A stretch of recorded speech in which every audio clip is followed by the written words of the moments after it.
ये हैरान कर देने वाली दुनिया की ऐसी धार्मिक तीर्थ यात्रा है जिसमें हिंदू, मुस्लिम, सिख, ईसाई, किसी भी जात या धर्म के लोग बिना किसी पाबंदी के शामिल हो सकते हैं। हज में जाने के लिए मुस्लिम होना जरूरी, कांवड़ यात्रा में शामिल होने के लिए हिंदू होना जरूरी, कुंभ मेले में जाने के लिए भी हिंदू होना जरूरी। लेकिन ये इकलौती ऐसी धार्मिक यात्रा है जिसमें 105 देशों से लोग एक साथ इकट्ठा होते हैं। सबसे अद्भुत बात यह है कि इतनी भीड़ होने के बावजूद ना चोरी होती है, ना कोई घटना, ना भगदड़।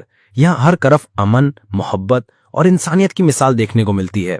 ये चमत्कारिक पदयात्रा होती है इराक के करबला में और इसे कहते हैं अरबईन। हर साल 2 से 3 करोड़ लोग सैकड़ों किलोमीटर पैदल सफर करते हैं और रास्ते में उन्हें दुनिया की सबसे महंगी डिश से लेकर साधारण खाना, पानी, रहना, इलाज सब कुछ बिल्कुल मुफ्त मिलता है। ये सिर्फ एक धार्मिक यात्रा नहीं बल्कि इंसानियत का सबसे बड़ा उत्सव है। कल्पना कीजिए एक ऐसी दुनिया जहां सीमाएं मिट जाती हैं, जहां धर्म की दीवारें गिर जाती हैं और जहां हर इंसान सिर्फ इंसान होता है। अरबईन यात्रा वो जगह है जहां यह सपना हकीकत बन जाता है।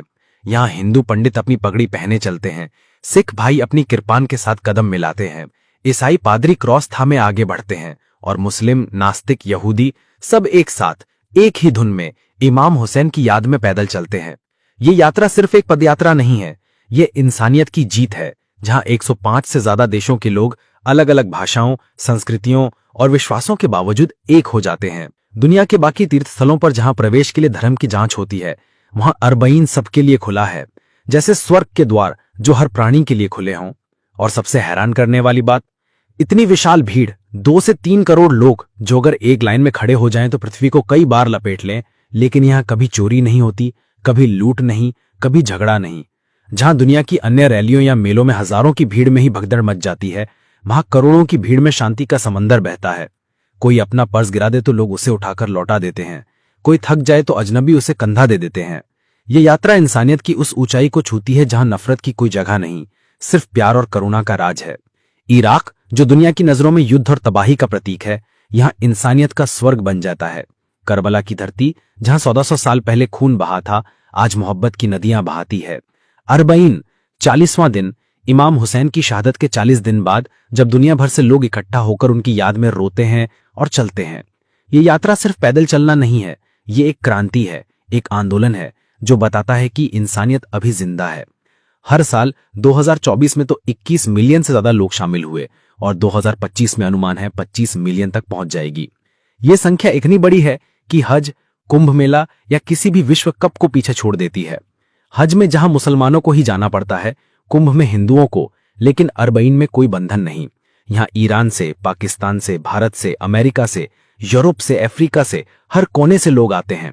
कुछ 80 किलोमीटर नजफ से करबला तक पैदल चलते हैं, कुछ 500 किलोमीटर बसरा से, कुछ तो ईरान के मशहद से 2600 किलोमीटर का सफर तय करते हैं।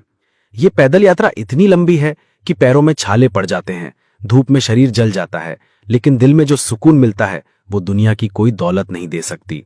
अब सोचिए इतने लंबे सफर में क्या होता है। रास्ते में हजारों नहीं, लाखों मवाकिब सेवा के तंबू लगे होते हैं। ये तंबू स्थानीय लोग लगाते हैं जो साल भर कमाई का बड़ा हिस्सा इसी में खर्च करते हैं। यहाँ खाना मुफ्त, पानी मुफ्त, चाय मुफ्त, शरबत मुफ्त, यहाँ तक कि दुनिया की सबसे महंगी डिशेस, बिरयानी, कबाब, तंदूरी, अरबी व्यंजन सब मुफ्त। कोई पैसे नहीं लेता, बल्कि लोग आपको रुकने के लिए मजबूर करते हैं। खाओ भाई, पियो, आराम करो। अमीर लोग जो साल भर बिजनेस में व्यस्त रहते हैं, यहाँ सड़क पर खड़े होकर पानी पिलाते हैं, खाना परोसते हैं, गरीबों के पैर दबाते हैं। एक बार एक यात्री ने बताया कि वो थककर बैठ गया तो एक स्थानीय आदमी ने उसके जूते उतारे, पैर धोए और मालिश की। वो आदमी रो पड़ा क्योंकि ऐसी मेहमान नवाजी दुनिया में कहीं नहीं मिलती। और सिर्फ खाना ही नहीं, इलाज भी मुफ्त। रास्ते में मेडिकल कैंप, डॉक्टर, नर्स, दवाइयां सब फ्री। पैर में छाला पड़े तो तुरंत इलाज, बीमार हो जाएं तो दवा, यहां तक कि बड़ी सर्जरी भी अगर जरूरत हो तो मुफ्त। एक कहानी है एक गैर मुस्लिम की जो ईसाई था। यात्रा में बीमार पड़ा तो स्थानीय लोगों ने उसे अस्पताल पहुंचाया, इलाज कराया और वापस यात्रा में शामिल किया। वो बोला कि मैंने कभी सोचा नहीं था कि इंसानियत इतनी जीवित है।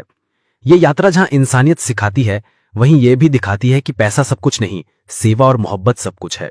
अरबईन की जड़ें 1400 साल पुरानी हैं, जब 680 ईस्वी में इमाम हुसैन, पैगंबर मोहम्मद के नवासे, ने यजीद के अत्याचार के खिलाफ आवाज उठाई।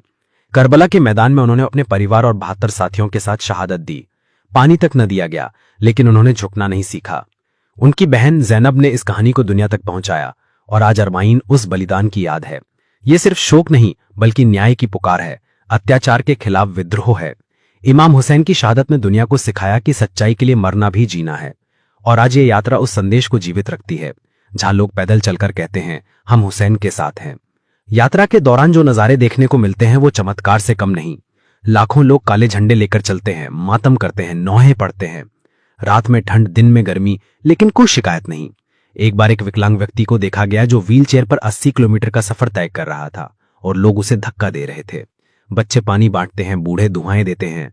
यहाँ कोई अमीर गरीब नहीं, सब बराबर। एक करोड़पति गरीब को खाना परोसता है, एक मजदूर अमीर के पैर दबाता है। ये समानता की मिसाल है, जहां समाज की सारी दीवारें गिर जाती हैं। और सुरक्षा, जहां दुनिया में करोड़ों की भीड़ में अराजकता मच जाती है, वहां यहां सब शांत।